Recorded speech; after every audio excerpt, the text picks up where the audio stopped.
Bismillahirrahmanirrahim. Assalamualaikum warahmatullahi wabarakatuh. Alhamdulillahi rabbil alamin. Wabihi nasta'in ala umurid dunya waddin. Asyhadu an la ilaha illallah wahdahu la syarikalah wa asyhadu anna Muhammadan abduhu wa rasuluh. Amma ba'du. Alhamdulillah, segala puja dan puji hanya milik Allah Subhanahu wa ta'ala. Kita bersyukur kepadanya atas segala nikmat yang Allah limpahkan kepada kita. Nikmat iman, nikmat Islam, nikmat sehat, sehingga kita masih bisa beribadah kepadanya. Dan karena itulah Allah menciptakan kita. Kemudian salawat beserta salam semoga selalu tercurahkan untuk junjungan kita, yakni Nabi Muhammad sallallahu alaihi wasallam. Mudah-mudahan salawat kita bersambung kepada keluarganya, kepada para sahabatnya, dan juga kepada orang-orang yang mengikuti sunnahnya sampai hari kiamat. Bapak Ibu jamaah salat zuhur yang dirahmati Allah Subhanahu wa ta'ala, ada sebuah kisah seorang pemuda yang bertaubat sebab membaca doa di malam Lailatul Qadar. Ia bertaubat sejak malam itu sebab membaca doa Allahumma innaka afuwun tuhibbul afwa fa'fu anni.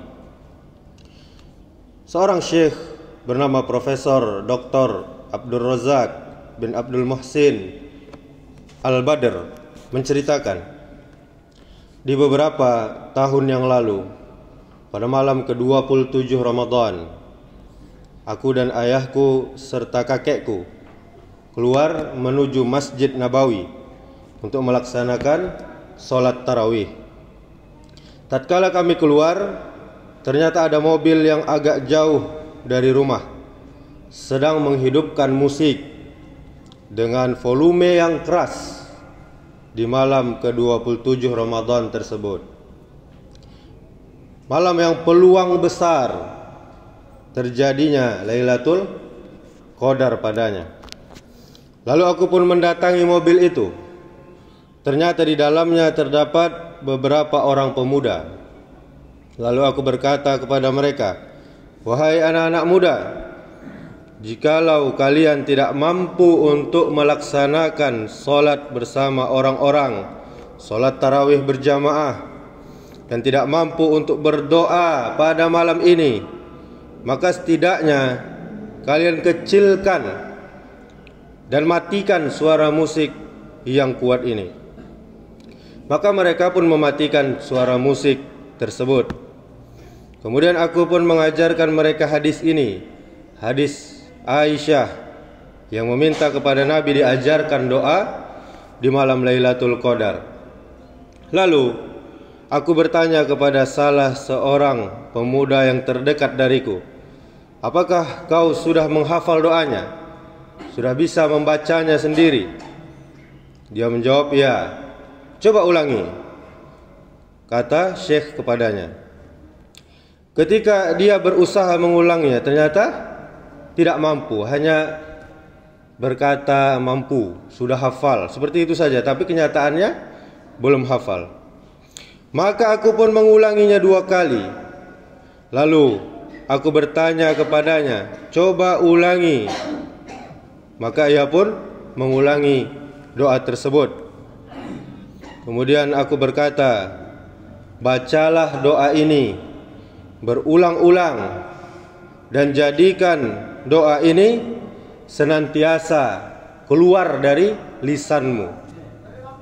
Kemudian beberapa tahun setelahnya, dan aku sudah melupakan kejadian ini, kurang lebih setelah 5 atau 6 tahun, aku pergi ke salah satu lembaga keagamaan di suatu daerah. Di sana aku berjumpa dengan para petugas di dalam lembaga tersebut.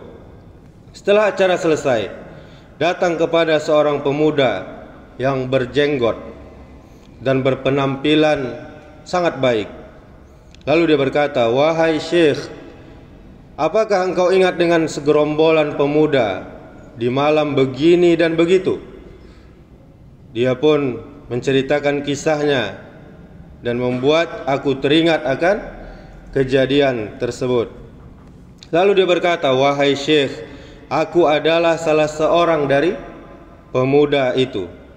Sejak malam itu Allah Subhanahu wa ta'ala memberiku petunjuk. Sejak malam itu aku menjadikan doa tersebut, yaitu doa malam Lailatul Qadar tersebut, senantiasa aku ulang-ulangi, senantiasa keluar dari lisanku, dan kuulangi selalu doa itu hingga akhirnya Allah melapangkan dadaku. Dan tidak ada hal-hal batil dan perkara yang haram di hatiku yang aku senangi, melainkan telah dihilangkan oleh Allah Subhanahu wa ta'ala sejak malam itu." Bapak Ibu jamaah salat zuhur yang dirahmati Allah Subhanahu wa ta'ala, apa pelajaran, apa faedah dari cerita ini? Yang pertama, hendaknya kita saling menasehati dalam kebenaran, dan setelah itu kita bersabar, tidak harus marah-marah ketika melihat orang melakukan kesalahan. Wa tawassaw bil haqq wa tawassaw bis sabr.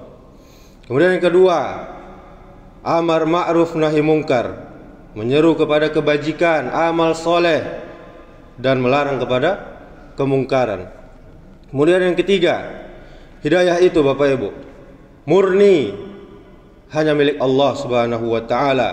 Allah memberikan petunjuk kepada siapa saja yang dikehendakinya, dan Allah bisa membuat sesat siapa saja yang dikehendakinya.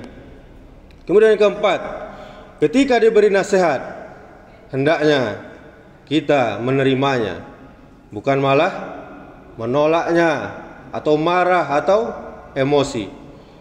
Kemudian yang kelima, hendaknya masa muda jangan kita sia-siakan untuk dosa dan maksiat. Maksimalkan usia muda kita untuk ketaatan kepada Allah. Sebab apa Bapak Ibu? Kalaulah tua, alah lamah, alah sakit-sakitan, tidak bisa atau tidak maksimal untuk taat kepada Allah Subhanahu wa ta'ala. Kemudian yang keenam, hendaknya kita berterima kasih kepada orang-orang yang telah mengingatkan dan membuat kita berubah lebih baik. Memang Allah yang memberi hidayah, tapi Allah mengantar hidayah tersebut melalui orang tersebut yang menjadikan kita pribadi yang lebih baik.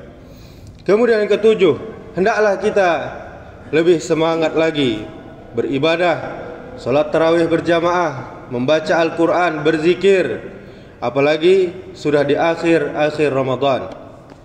Kemudian yang kedelapan, selalu hendaknya kita membaca dan mengulangi doa Lailatul Qadar tersebut. Allahumma innaka afuwun tuhibbul afwa fa'fu anni. Ya Allah, sesungguhnya Engkau Maha Pemaaf, Engkau menyukai sifat pemaaf, maka maafkan aku ya Allah, ampuni aku ya Allah. Kemudian yang kesembilan, bersyukur kepada Allah Subhanahu wa ta'ala atas nikmat hidayah. Kemudian yang ke-10, mulianya Lailatul Qadar tersebut sehingga mudah orang menerima hidayah. Demikianlah, semoga yang sedikit ini bermanfaat.